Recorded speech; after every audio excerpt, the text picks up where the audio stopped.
बिस्मिल्लाहिर्रहमानिर्रहीम अस्सलामुअलैकुम रहमतुल्लाह। शहबाज शरीफ के साथ field marshal general Asif Munir का दौरा चीन, ये इसका वाज़ह सबूत है। ये इस बात की अहमियत को उजागर करता है कि शहबाज शरीफ एक तो अकेला किसी मुल्क का दौरा नहीं कर सकता, क्योंकि ये फॉर्म 47 की जाली हुकूमत है, फॉर्म 47 की हुकूमत है, गैर आइनी गैर कानूनी हुकूमत है, अवाम की सपोर्ट के बगैर बनी हुई हुकूमत है। इसको कोई भी मान नहीं सकता।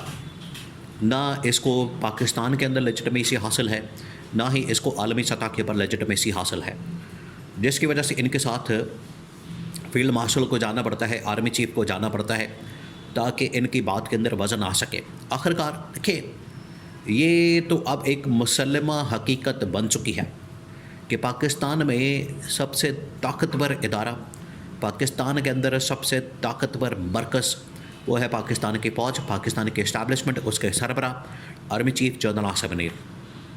ये जो दौरा किया गया है चाइना के दौरे में शहबाज शरीफ के साथ जनरल आसिफ मौजूद थे।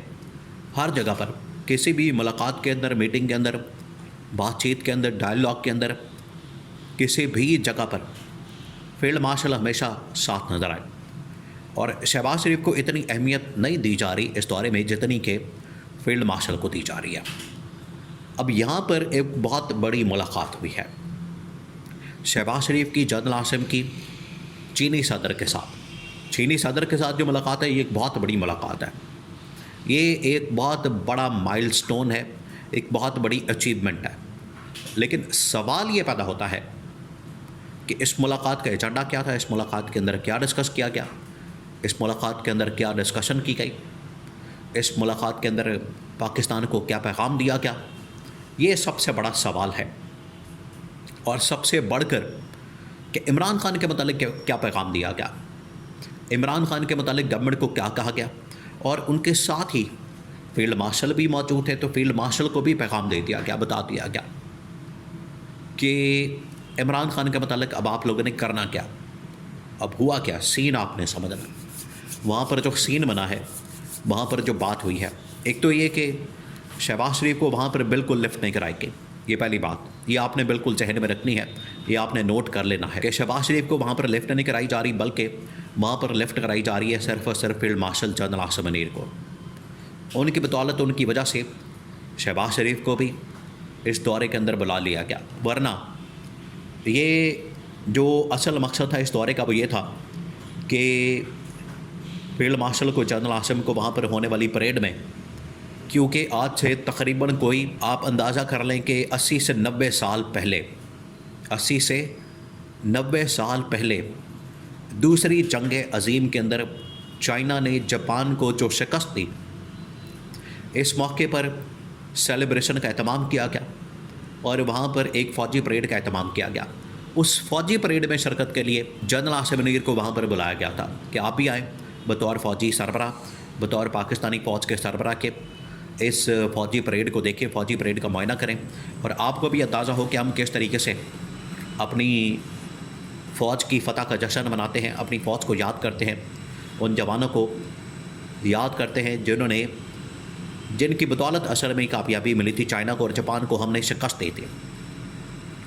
अब उसके बाद वहाँ पर जो मुलाकात हुई है, मुलाकात के अंदर वाज़े तौर पर एक तो फुटेज और तस्वीरें सामने आई, उसमें देखा जा सकता है कि शहबाज शरीफ दरमियान में और एक साइड पर field marshal general Asif Munir, तो दोनों दरमियान में। बल्कि शहबाज शरीफ तो ऐसे ही न 9 में न 13 में, असल में तो फील्ड मार्शल को वहाँ पर बैठाया गया और सिविल कपड़ों के अंदर।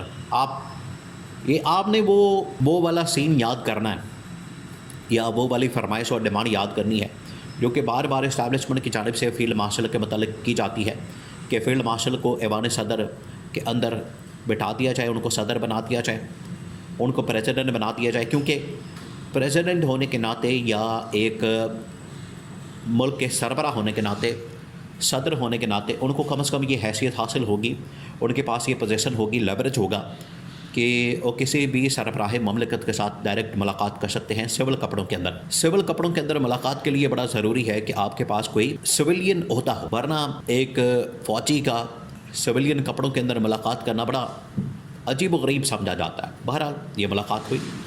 अब इस मुलाकात के अंदर पैगाम क्या दिया गया है, इस मुलाकात का एजेंडा क्या है? 2-3 चीज़ें इसके अंदर चीनी सदर की जानिब से सामने रखी गई। 2-3 चीज़ें बहुत अहम तरीन, 2-3 जो अहम तरीन चीज़ें सामने रखी गई। उसमें ये कहा गया, नंबर 1 उसमें ये कहा गया कि एक तो पाकिस्तान के अंदर हमारे जितने प्रोजेक्ट काम कर रहे हैं, हमारे यहाँ पर जितने प्रोजेक्ट्स चल रहे हैं, CPEC से लेकर बाकी और प्रोजेक्ट्स, इंडस्ट्रीज़, डैम बनाना, यहाँ पर बसें चलाना, यहाँ पर मेट्रो चलाना, मेट्रो ट्रेन चलाना, ये तमाम के तमाम प्रोजेक्ट जो पाकिस्तान के अंदर काम कर रहे हैं, इनके ऊपर हमें सिक्योरिटी के लिए, प्रोटेक्शन के लिए, तहफ़्फ़ुज़ फ़राहम करने के लिए एक्स्ट्रा सिक्योरिटी की ज़रूरत है। सबसे पहले तो चीनी सदर ने ये नुकता उठाया कि इसके लिए अब हमें एक्स्ट्रा फ़ौज की ज़रूरत है, सिक्योरिटी की ज़रूरत है।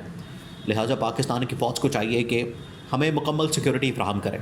और ये जो हमारे इंजीनियर्स के ऊपर, अमले के ऊपर, स्टाफ के ऊपर हमला किया जाता है, उनको टारगेट किया जाता है, निशाना बनाया जाता है, उनके ऊपर हमला करके उनको मारा जाता है, चीनी सदर ने कहा कि ये अब हमारे लिए काबिल कबूल नहीं है। ये पहली बात। दूसरा, फिर उन्होंने कहा कि अब हम सेकंड फेज़ ये CPEC का शुरू करने जा रहे हैं, जिसमें हम अफ़गानिस्तान को भी शामिल करना चाहते हैं।